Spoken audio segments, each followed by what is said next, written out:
Hello students, welcome to my channel. ये यहाँ पे लिखा हुआ है टू का मीनिंग क्या हुआ? टू का मीनिंग ये है कि इससे पहले एक टॉपिक हमने कर लिया है इस चैप्टर का। अब करेंगे इससे आगे के टॉपिक्स। तो ये चैप्टर है क्लास 7 के साइंस एनसीईआरटी बुक से चैप्टर फर्स्ट, जिसका नाम है न्यूट्रिशन इन प्लांट्स। तो मैं हूँ आपकी एजुकेटर चंद्रा। तो चलिए शुरू करते हैं। आज की इस क्लास में क्या क्या पढ़ेंगे वो पहले देख लेते हैं। हम अभी पढ़ेंगे, ये सब हमने पहले क्लास में पढ़ा है। इंट्रोडक्शन देखा चैप्टर का, फिर सेल के बारे में पढ़ा और फिर न्यूट्रिशन, प्लांट के अंदर न्यूट्रिशन मोड क्या है वो देखा। फिर अब हम देखेंगे फोटोसिंथेसिस कैसे होता है, फूड मेकिंग प्रोसेस होती है प्लांट के अंदर, वो कैसे होती है। चलिए शुरू कर देते हैं इसको। इसमें लिखा है leaves are the food factory of plant. हमने पहले जो लास्ट क्लास थी उसमें लास्ट में हम देखा था कि हमारे माइंड में कुछ क्वेश्चंस आ रहे थे कि फूड फैक्ट्री क्या है प्लांट की। वो होती है लीव्स। ये देखो लीव क्या होती है? Food factories. Therefore all the raw material must reach the leaf। तो इसके लिए क्या होना चाहिए कि जो भी रॉ मटेरियल है वो लीफ तक आने जरूरी है, तभी वो लीफ फूड प्रिपेयर कर सकेगी। जैसे हमारे किचन है, उसमें यदि हमारा सामान सारा नहीं है तो हम कैसे बनाएंगे? जैसे रोटी बनानी है तो आटा नहीं है हमारे पास, पानी नहीं है, नमक नहीं है या चूल्हा नहीं है, तो ये सब रॉ मटेरियल है। तो ये सब हमारे पास नहीं होगा तो हम फूड नहीं बना पाएंगे। वैसे ही लीफ के पास ये सब चीजें नहीं होगी तो वो नहीं बना पाएगा। इसलिए रॉ मटेरियल को लीफ तक आना जरूरी है, पहुंचाना जरूरी है। तो रॉ मटेरियल क्या क्या है कि water and minerals present in soil and absorbed by roots and transport to the leaves. तो जो वाटर और मिनरल है, ये दो चीज तो कहाँ प्रेजेंट होती है? सॉइल के अंदर। और सॉइल से एब्सॉर्ब कौन करेगा, यानी सॉइल से अपटेक कौन करेगा? अब्सॉर्ब का मतलब होता है उस सॉइल से लेना, तो सॉइल से लेने का काम कौन करेगा? रूट। रूट लेके क्या करेगी? ट्रांसपोर्ट करेगी, ट्रांसपोर्ट टू लीव्स। फिर है कि कार्बन डाइऑक्साइड, ये दो चीज तो रूट की वजह से ले ली गई है सॉइल से। और एक है कार्बन डाइऑक्साइड, वो सॉइल के अंदर नहीं प्रेजेंट है तो वो रूट नहीं लेगा उसको। तो कार्बन डाइऑक्साइड फ्रॉम एयर के अंदर प्रेजेंट है ये। इसको take in through the tiny pore present on the surface of leaf. जो सरफेस ऑफ लीव्स है उसके ऊपर है ना टाइनी पोर है। टाइनी मीन्स छोटे छोटे से पोर है, उसकी हेल्प से कार्बन डाइऑक्साइड है वो एयर से लीफ के अंदर आएगी। तो एयर से लीफ के अंदर या लीफ के सरफेस पे जो टाइनी पोर प्रेजेंट है वो क्या करते हैं? एयर से कार्बन डाइऑक्साइड को अपने अंदर ले लेते हैं। और these pores are surrounded by guard cells. और ये पोर है ना, इनके साइड में गार्ड सेल्स होती है। गार्ड का काम क्या होता है? गार्ड जैसे हमारी कोई सोसाइटी आपने देखा हो, कभी कहीं देखा हो, गार्ड का काम क्या होता है? गार्ड करते हैं कि इसको कोई आ रहा है, कोई आदमी या कोई भी बाइक लेके, तो उसको अंदर एंट्री देनी है कि नहीं देनी है, वो मेक श्योर करता है ना कि इसको आने देना है। तो गेट ओपन करेगा, क्लोज करेगा, या क्लोज ही रखेगा, या बाहर से अंदर से बाहर जा रहा है तो कि हाँ इसके लिए आप ओपन करो। ओपन, वो बाहर जाते ही फिर वापस गेट को बंद कर देंगे गार्ड से, मतलब गार्ड्स। तो ऐसे ही ये गार्ड सेल होती है किसके सराउंड में? जो टाइनी पोर्स होते हैं ना लीव्स के, उसके सराउंड में। और सच पोर्स आर कॉल्ड स्टोमेटा। और उन पोर्स को क्या बोलेंगे? स्टोमेटा बोलेंगे। तो जो गेट है उसको बोलते हैं स्टोमेटा, और जो गार्ड्स है उनको बोलते हैं गार्ड सेल्स। गार्ड सेल्स क्या करती है? स्टोमेटा का ओपन और क्लोज। स्टोमेटा क्या है? एक डोर है, एक पोर है। पोर मीन्स एक, जैसे हमारी सोसाइटी का गेट है वैसे इसका लीफ का ये गेट है, पोर है। इनको बोलेंगे स्टोमेटा। तो ये देखिए ये पोर है, ये वाला दिख रहा है आपको? अलग कलर से दिखाते हैं। ये वाला पोर है, ये देखिए ये पोर है, इसको बोलते हैं स्टोमेटा ओपनिंग। और ये सराउंड मतलब इसके दोनों तरफ प्रेजेंट है ये वाला, ये क्या है, गार्ड सेल्स। ये स्टोमा बोलेंगे। एक ही यदि स्टोमेटा है तो उसको स्टोमा बोलेंगे। बहुत सारे स्टोमेटा, सॉरी बहुत सारे पोर्स है तो उनको स्टोमेटा बोलते हैं। एक ही पोर है तो स्टोमा बोलते हैं। तो ये था कि प्लांट के अंदर क्या क्या वो चीजें हैं जो हेल्प कर रही है रॉ मटेरियल को अपनी बॉडी में अंदर लेने के लिए। तो ये हो गया आज इसका तो क्लियर। इससे आगे वाला टॉपिक क्या है वो देखते हैं। आगे वाला है कि water and mineral absorb by roots and reach to leaves. मतलब कि वाटर और मिनरल है वो एब्सॉर्ब हो रहे हैं रूट से और फिर कहाँ पहुंच रहे हैं, लीफ तक पहुंच रहे हैं। तो वो कैसे पहुंच रहे हैं वो देखते हैं। Water and mineral are transported to leaves by the vessels. Vessels होती हैं, जैसे स्ट्रो होता है ना, स्ट्रो से क्या होता है, हम जूस पीते हैं तो वो ऊपर की साइड चढ़ता है जैसे खींचते हैं हम, तो वैसे ही इनके अंदर क्या होती है, वेसल्स होती है। वो क्या करती है, विच रन्स लाइक पाइप्स। वो पाइप की जैसे ऐसे चढ़ रही होती है, पाइप की जैसी होती है प्लांट के अंदर, throughout the root the stem and the branch and the leaves. तो ये जो वेसल्स है, जो पाइप जैसा दिखती है, वो पूरे जगह रहती है, पूरी जगह दौड़ती है। मतलब दौड़ती मीन्स वो तो प्रेजेंट है उसके अंदर, जो मिनरल और वाटर है वो दौड़ते हैं या वो उसके अंदर रन करते हैं। और वो वेसल्स हर एक पार्ट में प्रेजेंट होती है प्लांट के बॉडी के हर एक पार्ट में, चाहे वो रूट हो, चाहे वो स्टेम हो, चाहे वो ब्रांचेस हो, चाहे वो लीफ हो, तो हर जगह प्रेजेंट है वेसल्स। उनकी हेल्प से क्या हो रहा है, ये वाटर और मिनरल ट्रांसपोर्ट हो रहा है। They form a continuous path और passage for the nutrient to reach the leaf.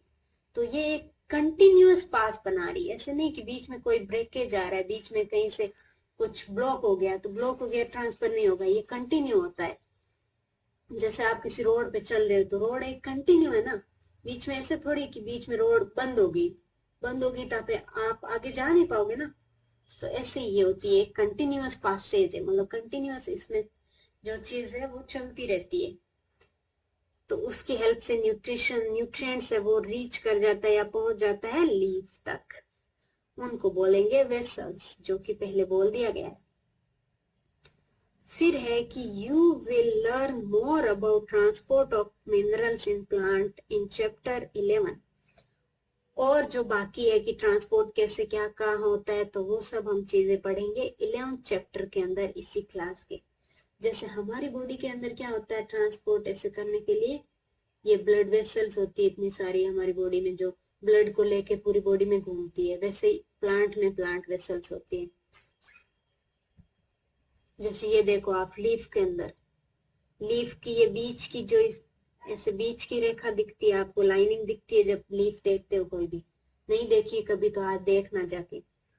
तो लीफ के अंदर जो, सॉरी मुझे, हाँ तो ये लीफ के अंदर है ना, ये एक ब्रांच है, फिर इससे और वेसल टू मतलब ब्रांचिंग निकल के ये बनी, फिर इससे और ब्रांचिंग निकली यहाँ छोटी छोटी, फिर और छोटी छोटी दिख रही ये वाली, ये छोटी छोटी, ये और ब्रांचिंग और छोटे छोटे, हर एक सेल तक वो जो मिनरल और न्यूट्रिशन है वो जाना चाहिए।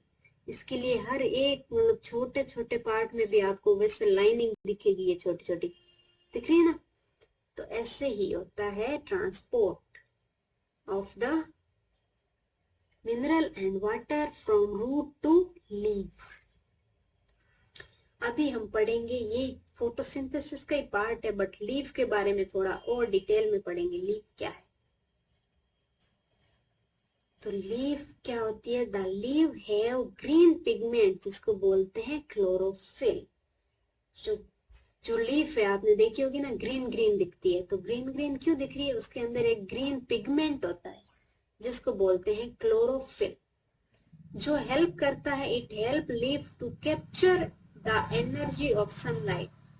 तो इस जो ये लीफ है इसके अंदर जो क्लोरोफिल है ना, उसी की हेल्प से क्या होता है, जो सन है ना, ये रहा सन, तो सन से जो लाइट आएगी, लाइट के अंदर क्या होती है, एनर्जी होती है, उसको है ना जो ये ग्रीन पिगमेंट है या क्लोरोफिल है ना, अपने अंदर ऐसे कैच कर लेगा, पकड़ के रखेगा।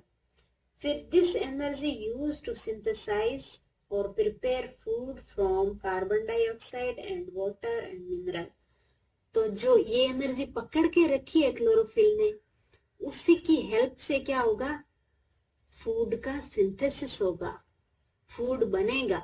सिर्फ कार्बन डाइऑक्साइड और मिनरल होने से नहीं बनता है फूड। कार्बन डाइऑक्साइड, वाटर और सन की एनर्जी होना बहुत जरूरी है। तो सन की एनर्जी को बांध के कौन रखता है, पकड़ के रखता है कि हमको, जैसे हमारा गैस तो है, लाइटर है, और लाइटर जब जलाएंगे गैस को तो उसमें से हीट निकलती है, तो वही फूड पकाता है हमारा, उसके बिना नहीं पकेगा। वैसे ही इसके अंदर सनलाइट है, तो सन की एनर्जी से ये अपना फूड बनाते हैं। ये पकाते नहीं, ये बनाते हैं। और हम क्या बनाते नहीं है, हम पकाते हैं। तो ऐसे इतना सा डिफरेंस है, बट होता वैसा ही प्रोसेस है, ऐसे समझ लो आप, समझने के लिए, ठीक है। तो इनको चाहिए सनलाइट फूड बनाने के लिए। Since the synthesis of food occur in presence of light is called photosynthesis. जो फोटो या मतलब सिंथेसिस, फूड को प्रिपेयर करने में या सिंथेसिस करने में क्या चाहिए, सनलाइट चाहिए। सनलाइट चाहिए, इसी के लिए इसका नाम पड़ा है फोटोसिंथेसिस। फोटो का मतलब होता है लाइट, और लाइट कहाँ से आ रही है, सन से, तो इसलिए इसका हो गया नाम फोटो। और सिंथेसिस का मतलब होता है टू कंबाइन, टू प्रिपेयर। तो फोटो की हेल्प से सिंथेसिस करना कहलाएगा photosynthesis. So we find that chlorophyll, sunlight, carbon dioxide, mineral और वाटर, ये सब क्या चाहिए हमको, नेसेसरी होता है for carry the process of photosynthesis. तो फोटोसिंथेसिस करने के लिए हमको क्या क्या चीजें चाहिए, क्लोरोफिल चाहिए, सनलाइट चाहिए, कार्बन डाइऑक्साइड चाहिए एंड वाटर चाहिए। ये सारी चीजें प्रेजेंट होगी तभी फोटोसिंथेसिस होगा या फूड प्रिपेयर होगा इन leaf of plant, green part of plant. Green part क्यों है, क्योंकि उसके अंदर एक ग्रीन पिगमेंट प्रेजेंट है जिसका नाम क्या है, क्लोरोफिल। अभी है कि it is unique process on earth, पूरी अर्थ पे ये एक यूनिक प्रोसेस है। यही एक ऐसा प्रोसेस है जो सन से एनर्जी लेके अपना फूड बना रहा है, बाकी ऐसे प्रोसेस बहुत कम है। The solar energy is captured by leaves and store in plant in the form of food. तो सोलर मीन्स हो गया सन, जो सन की एनर्जी है उसको लीफ ने कैप्चर किया, पकड़ा, उसको स्टोर कर दिया, एक फूड बना के उसको, उस एनर्जी को स्टोर कर लिया उन्होंने। क्योंकि फूड बनाने में जब सनलाइट यूज हुई तो सनलाइट उसमें, सनलाइट यूज हुई इसका मतलब सनलाइट उसमें प्रेजेंट होना पड़ेगा ना उसके अंदर, तभी फूड बनेगा। तो हमने क्या कर लिया, इस सनलाइट की या सन की एनर्जी को हमने स्टोर कर लिया फूड के फॉर्म में। दस इसका मतलब क्या हुआ कि sun is ultimate source of energy for all living organism. तो इसका मीनिंग ये होगा कि सन एक अल्टीमेट, मतलब सन एक, मतलब एक आखिरकार यही है कि सन ही सबसे बड़ा सोर्स है पूरी धरती पे जितने भी लिविंग ऑर्गेनिज्म है उनके लिए। क्योंकि सबसे पहले जो फूड बनता है वो प्लांट बनाते हैं, और प्लांट किससे बनाते हैं, सनलाइट की हेल्प से। और फिर वही हम कंज्यूम करते हैं, वही बाकी एनिमल खाते हैं, वही बाकी एनिमल से हम ले लेते हैं। तो ये सब कौन बना रहा है, सन की हेल्प से बन रहा है। यानी कि सन नहीं होता तो कुछ नहीं होता। आगे का प्रोसेस है कि life on earth in absence of photosynthesis. मान लो कि धरती पे फोटोसिंथेसिस हो ही नहीं रहा है, तब हमारी लाइफ कैसी होगी अर्थ पे, अब्सेंट हो गया, यानी कि अब्सेंट ऑफ फोटोसिंथेसिस। जब फोटोसिंथेसिस अब्सेंट है, फोटोसिंथेसिस नहीं हो रहा है, तब लाइफ कैसी है अर्थ पे। Life on earth in absence of photosynthesis, first point है कि in the absence of photosynthesis there would be no any food.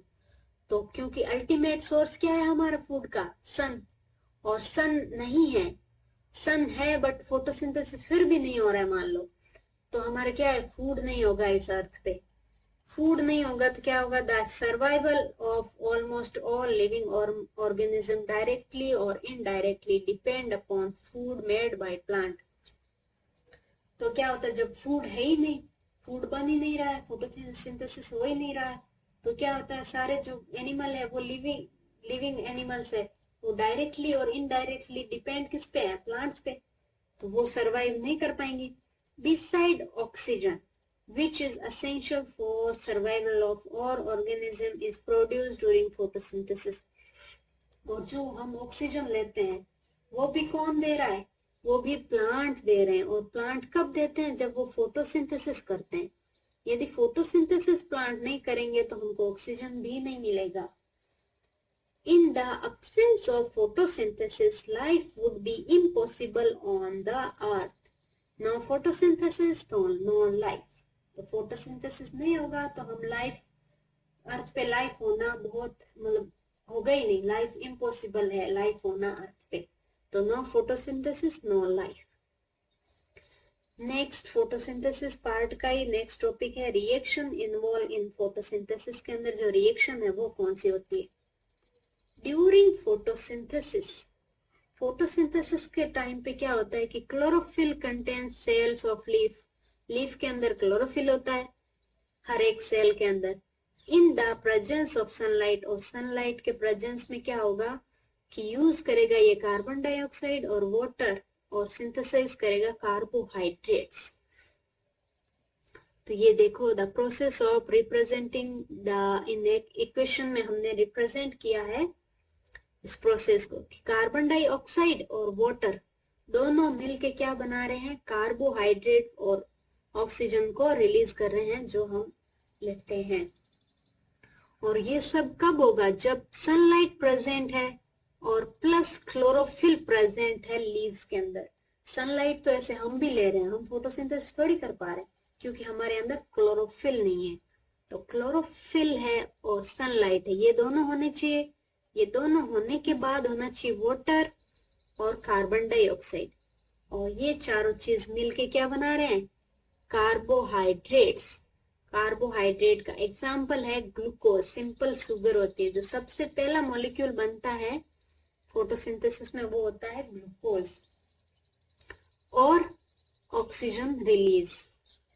During the process oxygen is release. इस प्रोसेस के अंदर ऑक्सीजन रिलीज हो रहा है। The presence of starch in leave indicate the occurrence of photosynthesis and starch is also a carbohydrate। कोई भी leaf के अंदर यदि स्टार्च प्रेजेंट है तो वो इंडिकेट कर रहा है कि उस लीफ के अंदर फोटोसिंथेसिस हुआ है। तो स्टार्च क्या है? ये ग्लूकोज है। ग्लूकोज तो एक सिंगल मॉलिक्यूल है। जब फोटोसिंथेसिस होता है तो बहुत सारा, पूरे दिन फोटोसिंथेसिस कर रहा है प्लांट तो बहुत सारा ग्लूकोज बन जाएगा। तो बहुत सारा ग्लूकोज बन के एक जगह ऐसे इकट्ठा होके वो बना देगा स्टार्च। तो स्टार्च क्या है? बहुत सारा ग्लूकोज मिलके बना रहा है स्टार्च। ये देखो ये सेम प्रोसेस, ये जो अभी दिखाया था हमने कि वाटर और मिनरल कहाँ है? सॉइल के अंदर है। और कौन ले रहा है? ये ले रहे हैं। ये एरो देखो इधर, ये एरो है कि यहाँ पे जो रूट प्रेजेंट है वो ले रही है वाटर और मिनरल्स फ्रॉम सॉइल। और ये है क्लोरोफिल, कहाँ प्रेजेंट है? लीफ के अंदर, जो क्या कर रही है? कार्बन डाइऑक्साइड को ले रही है और सनलाइट को ट्रैप कर रही है और वाटर और मिनरल को रूट से लेके खुद के अंदर फिर फूड का फॉर्मेशन कर रही है। फूड के अंदर कार्बोहाइड्रेट आएगा, कार्बोहाइड्रेट फूड बना, फिर इसने रिलीज कर दिया क्या चीज को? ऑक्सीजन को। अब है कि जो लीफ है अदर देन ग्रीन, कुछ कुछ प्लांट के आपने देखे होंगे कि लीफ है वो ग्रीन नहीं है। जैसे कि आप ये फोटो देखो, ये देखो इसके अंदर ये लीफ बिल्कुल भी ग्रीन नहीं है ना? ये इसके अंदर बिल्कुल भी ग्रीन नहीं है, इसके अंदर भी बिल्कुल भी ग्रीन नहीं है, इसके अंदर भी बिल्कुल ग्रीन नहीं। फिर ये फोटोसिंथेसिस कैसे करते हैं?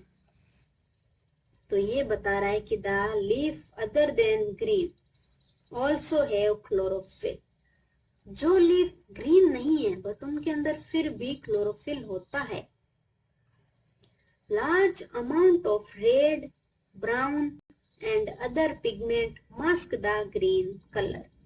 यानी कि जो ये लीफ दिख रही है आपको, इनमें क्या है कि दूसरे जो पिगमेंट है रेड कलर का, ब्राउन कलर का या अदर जो भी कलर का है, वो पिगमेंट ज्यादा है और जो ग्रीन पिगमेंट है वो थोड़ा कम है। तो इसकी वजह से क्या होता है, हमको दिखने में फिर वैसा ही कलर दिखता है जो ज्यादा होता है जो अमाउंट में। तो यहाँ पे जैसे ये ब्लू है तो इसमें ब्लू कलर ज्यादा है, बट इसका मतलब ये नहीं है कि उसके अंदर ग्रीन है ही नहीं, ग्रीन है बट बहुत कम अमाउंट में है। इसकी वजह से वो मास्क हो जाता है। मास्क मतलब ढक जाता है, वो दूसरा ग्रीन कलर दिखता नहीं है, बाकी कलर ही हमको दिखता है। तो जो ग्रीन कलर प्रेजेंट है वो सिंथेसाइज करता है उस लीव्स के अंदर, फोटोसिंथेसिस करता है, food synthesis. Okay, thank you so much. आगे करेंगे, इससे आगे वाले टॉपिक हम करेंगे इससे आगे वाली क्लासेस में। जो ये अब नेक्स्ट टॉपिक होगा हमारा व्हाट इज एल्गी।